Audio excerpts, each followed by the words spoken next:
Hi everybody, welcome back to Bring Life Indoors. It's Moira here. Thank you so much for joining me. And yes, I am rocking my natural hair and I am loving it. I love it. I love my hair. You can see me with weaves and all these things I love doing with my hair, right? But at the end of the day, if anyone asked me, this is my favorite. I love my hair. But enough with hair now. Let's talk about plants. Yeah, today, as you can see, I'm sure most of you, if you know your aglaonemas, you already know what it is. What is this? This is my aglaonema, Chinese Evergreen. Today I wanted to talk to you about Chinese Evergreen. This video hopefully is gonna be one of those nice and short ones. There's not much I have to say about this plant except it's easy, and I'm talking from my own experience with it. I'm talking from what I have learned from having it. I've got 3 kinds here at home. I mean, with me. I'd love to have more. There's a whole lot of them out there, different kinds, different shades,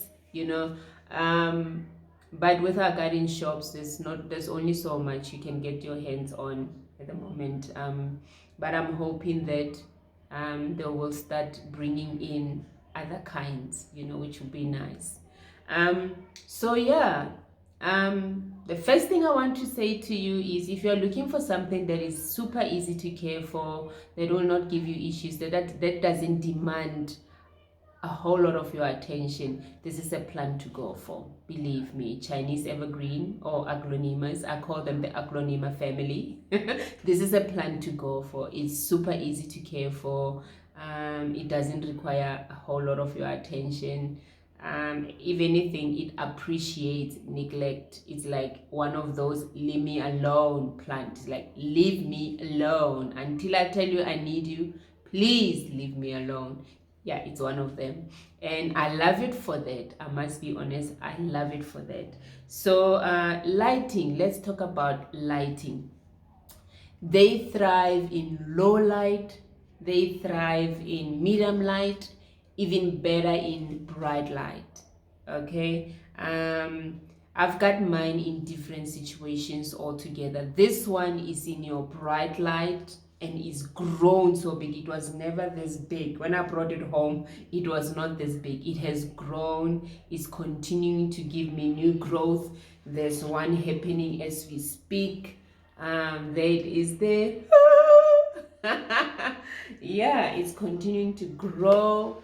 And yeah, it is sitting in a bright light. It's in my bedroom. The corner or the area where it is receiving bright light all day long. Okay, and then I'm gonna put this baba of mine down and pick up another one, and let's look at the shades. You, like I said, you do get different shades. Look at this one. It's got like a splash of dark green on it. How beautiful is that? Absolutely beautiful. And look at that stem. Look at that stem, how it's growing. Hey, quite interesting. And also it shoots up kind of a way, like an arrow. Okay, that's the one kind I have. And the other kind I have is this one. I'm gonna lift it up a bit. This one is sitting in a medium light environment. It's in my guest bathroom. It's getting medium light, and I must be honest, it has grown. It was never this full. It has grown so much. So like I say, they will do well in any lighting you put them in, as long as you don't expose them to direct sun, because what direct sun then will do, it will scorch the leaves. And again, this one also is giving me new growth, is continuing to give me new growth. I've got 2 leaves unfolding, and absolutely exciting. And it's a different kind. If you can look, it's different from the one I was holding. This one is like, it's got your different kind of a green kind, and then a bit splash of dark greens on it, but not much. And the way it's growing different compared to the other one. You can see this one is like, it flares out kind of a way. It doesn't shoot up. So yeah, the way it grows is different compared to the one I was holding. So it's sitting, like I said, in your medium light in my guest bathroom. Then I've got these two babas. Where's the other baba? It's on the floor. It's a different kind also. It's like it's got that silvery grayish color in the middle of the leaf, and the outside of the leaf is your dark green, and it's doing very well. These two, it was one plant when I bought it, and then I separated them. That's another way you can propagate it. I separated them, and they're doing very well. And these ones are sitting in your low light. They're in my room, and the place where I've placed them, they are getting a low light. Yeah, they're getting low light. They're not getting medium or bright, but believe me, they're doing well. I mean, look how much it has grown. It was not this big. It has grown so much. So yeah, that's a proof that they can actually do well in any light you put them in. They will do well. Any light you put them in, they will do absolutely well. So that's a lighting. And let's talk about water. Now, these plants might be easy to care for, like they say, and believe me, I've proven it. I know it. I've seen it, and I'll keep on buying them because they're easy to care for. But you can still kill it while it's easy to care for. Why? Many people out there are killing them by overwatering them. They don't like to sit in soggy soil. So while they're easy, sometimes people tend to think just because they say the plant is easy, people tend to think that it means it can tolerate absolutely anything I do to it. No, it won't tolerate anything you do to it.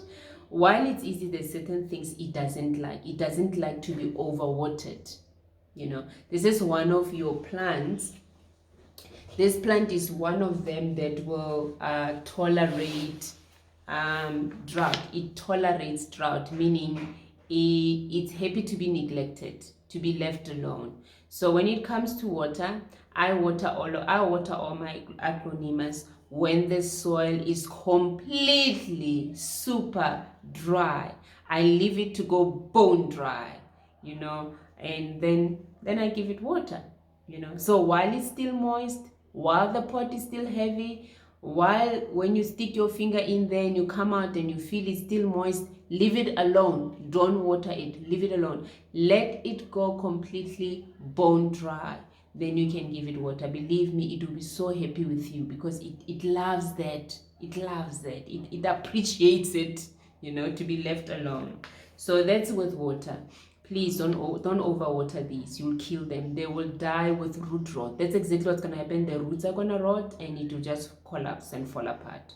So if you don't want that to happen, leave it alone. Stay away from it. When you water other plants, don't think it needs to be watered. Make sure before you water that it really needs to be watered. So that's a water situation.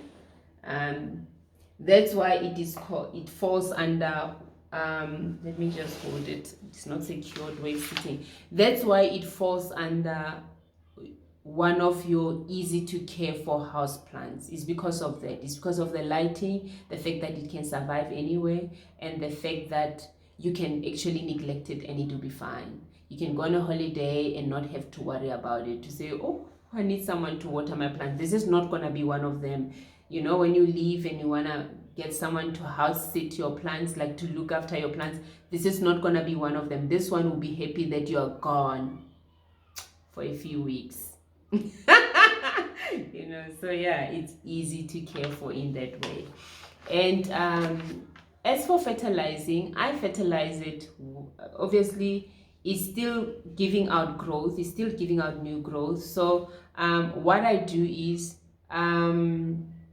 let's say if I watered them today and I've decided to fertilize today, the next time I water, I don't fertilize. So I fertilize them every second time I water, like every second watering day. I don't know if I make sense at all, but if I fertilize today and I'm watering today and I fertilize today, the next time I water, I don't fertilize, as long as they are growing, you know. And come winter, I stay away from fertilizer. I don't fertilize them. But right now we are basically in winter and they're still growing, so I fertilize. I just do it minimal, you know what I mean. So yeah, that's fertilizing. And pests, I must say I have experienced what do you call it, mealybugs with this one. This one I'm holding only, the rest I've never. And it was about 2 of them. I caught it early. That's why it's important to do a regular check on your plants. That way, if there's anything funny happening with them, you will catch it early and be able to address it early before it does great or huge damage to your plant. I found mealybugs on it, and they were on the stem even. They were not even on the leaves. They were on the stem. And what I did, I took, usually what I do with pests really, because it's never really a huge infestation. I mean, it's never really a huge, what's the word?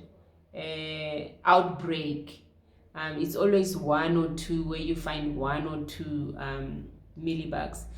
What I usually do, I just take warm water and I mix it with dishwashing soap, and then I make sure that I wash the entire plant with that solution, and I leave it with that solution and for 2 days, and I come back and I check. And I did the same with this one. I washed it with the solution and I came back after 2 days to look at it, and it was clean. There was nothing else on it. But then just to be safe, I did it again and I left it again for another 2 days. Then after that, I brought it back in the house. I gave it a good rinse and a good cleaning, and and I brought it back in the house. And ever since, I've never had that problem again. So it's important to check your plants. Please make sure that you do your routine at least once a week. I do it a lot, at least once a week. Wake up in the morning, make yourself a nice cup of tea or coffee or hot chocolate, whatever you like, or water. I love warm water in the morning. I wake up with a good amount of warm water in the morning, a cup of warm water in the morning, and walk around with your lovely tea or coffee or warm water, whatever it is, and check your plants. It's relaxing. It's I love it. It's calm. It calms me. It relaxes me, and yeah, it's very nice. It's a nice way to wake up, and check them. You're not watering them. You're checking them. Remember, you just check them. You look at them, and you check if they're doing fine, and what needs to be cleaned, what needs to be watered. Then you're done. Then later on, when you have time in the day, then you attend to what needed to be cleaned. Then you water what needed to be watered, or you do it at that time in the morning if you do have time. But it's important to check your plants regularly. That way, if anything is happening, you catch it early. So yeah, and I think that's it. So they are very easy. So if you are out there and you're looking for an easy house plant to care for, this is one of them. You won't be disappointed. You won't be disappointed. And it's one of your durable house plants. These plants are durable. You do get plants which are not durable. After a few years, they go. There's nothing you can do about it. They just die. But this is one of your durable house plants. I grew up with these plants in the house. It was mom's favorite. I mean, we grew up seeing them. They were there. It was there in the lounge. It was never sad. I don't remember seeing it sad. It was always happy and on point. And it's true when they say they're durable, because we had it growing up for years and years. So it's true when they say they are durable, because I know it from growing up. And so please, if you are looking for something easy, here it is. Aglaonema, Chinese Evergreen. Go get yourself one. And that's it from me for today. I hope I covered everything. If there's anything I've missed, please mention it on the comments below. It will help me also.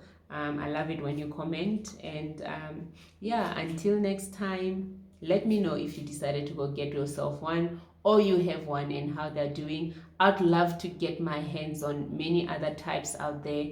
Like I say, I only have 3 types, and there's a whole lot out there, a whole lot. And I'm not done collecting, And yeah, please share and share your collections with us, how many you have, what kinds are they, and how are they doing. And yeah, that's it from me for today. Have yourself a Aglaonema day. Bye.